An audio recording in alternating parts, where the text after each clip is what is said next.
All right, my friends, I'm going to share with you the cheapest insurance you can buy during this time of crisis. Even saying crisis bothers me. All right, so I was watching a couple videos yesterday and then a couple days before on making bread, and a couple of these guys were from UK and Ireland, and both had made mention that getting flour is absent in UK and Ireland. Now, both these videos were from a few weeks ago. And so I pondered yesterday on my live stream. I said, what if that's still true?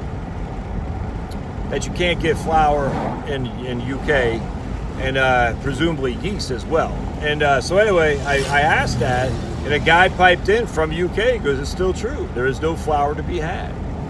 Huh. So when I hear that, and I text my wife and say, how much flour we have? And I'm at Walmart. She goes, oh, we're good. Wrong answer. Being good today does not mean you're good in the future. That makes sense. So I went and bought I can't remember how many, 5 pounds of flour. And we have some flour anyway. I know that because I do buy, look, I'm a prepper by nature. Being born and raised in Maine on an island, you can't help but to be a prepper just because the nor'easters come in, shut down the boats. You're not getting a food delivered to your store. You have to prep. Blueberries for Sal is an old book. I forgot the name of the guy who written it. It's a cartoon, not a cartoon, but it's an illustrated book where they're canning blueberries for the winter. And I've always loved that book because I don't think my mom ever canned, but we used to pick blueberries. It just reminded me of growing up for sure. You're preparing for the winter to come. And when you're in Maine, the winter to come can be bad. So, $3, something like that. I bought some flour, I bought some breadcrumbs. Haven't used yet, but on my air fryer, I'm gonna mess around with some breadcrumbs and crumbs and flour to make some various fried chicken. Sounds good.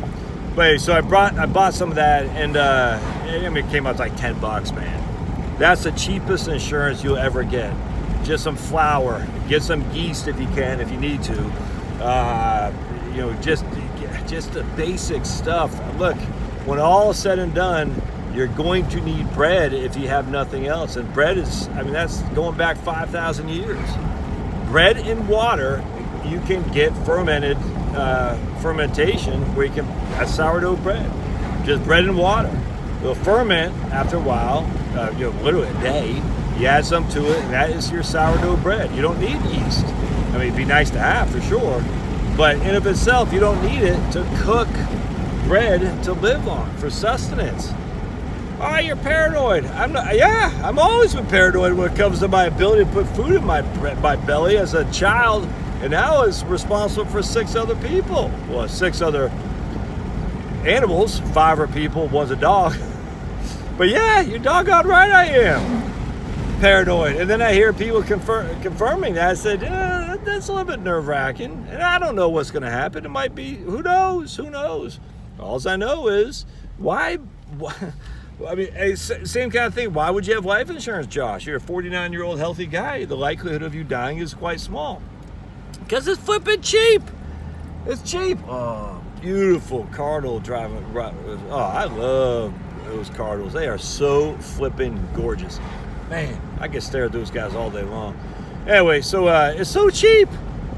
So for $15 a month, you get $500,000 of life insurance. If you don't die, it only costs you, $15 a month times 12 is $180 a year.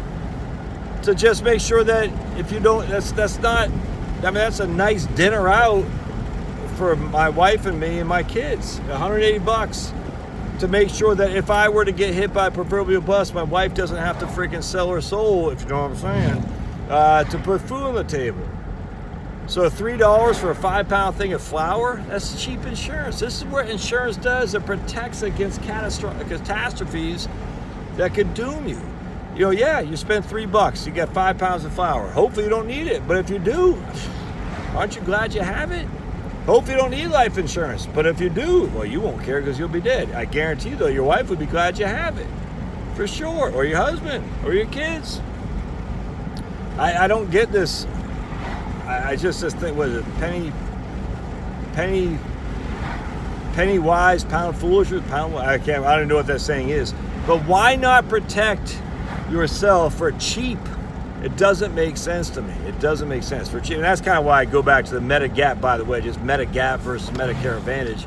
Medigap might be $50 a month extra than a Medicare Advantage plan. And now, look, I don't know all the talk. I'm just saying that.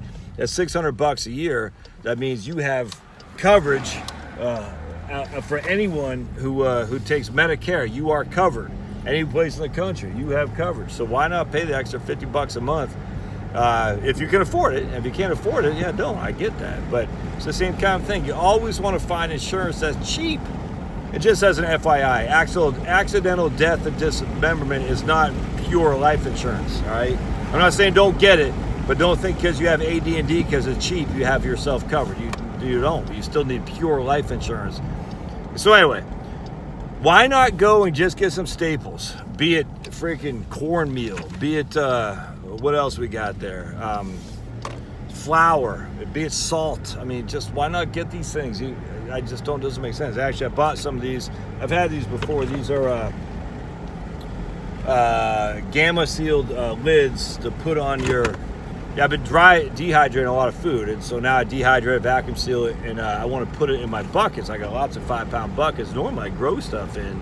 I haven't been doing that much lately, but anyway, so I need see, they got this gasket in here. They got a gasket right there that essentially takes the oxygen out or keeps it from getting in. And you want to put an oxygen absorber in there as well. So what happens is you're literally sealing it airtight.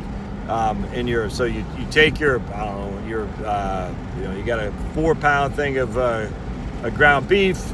You cook it, you dehydrate it, you vacuum seal it, you put it in a 5-gallon bucket. You put with all kinds of other stuff. You put an oxygen absorber in there, and you seal it with that gasket, this gamma lid, and hopefully you don't ever have to touch it. But if you do, it's nice to know it's there, right? Yeah, I mean, so how much does it cost for? I just bought a 3-pound ground beef at Walmart. It costs you $11. All right, again, that's cheap insurance, man. The one thing that you're not going to have if things go south is meat. So load up on that meat, dehydrate it, you vacuum seal it, and then and store it, because you want to make sure you're covered.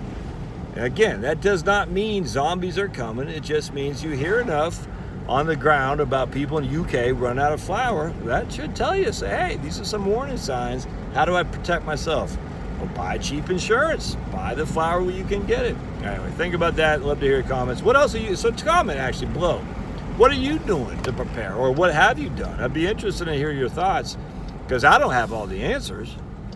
I mean, I don't have much of a garden. I don't have any apple trees. If I have them, but they haven't gotten, one fell over with the last windstorm we had, but they're not sprouting. I do got some a mulberry tree, some blueberries. They're not yielding enough to feed me though, for sure. But what are you doing to prep? I'd like to hear that in terms of what preps do you have? Gasoline, are you saving it? Are you saving food? Are you got a freeze dryer? They like Ron Paul sells those freeze dryers from Harvest Right, or at least he advertised for it. I don't have one of those. I'm not gonna get one of those, too expensive. But what are you doing? All right, we'll see ya.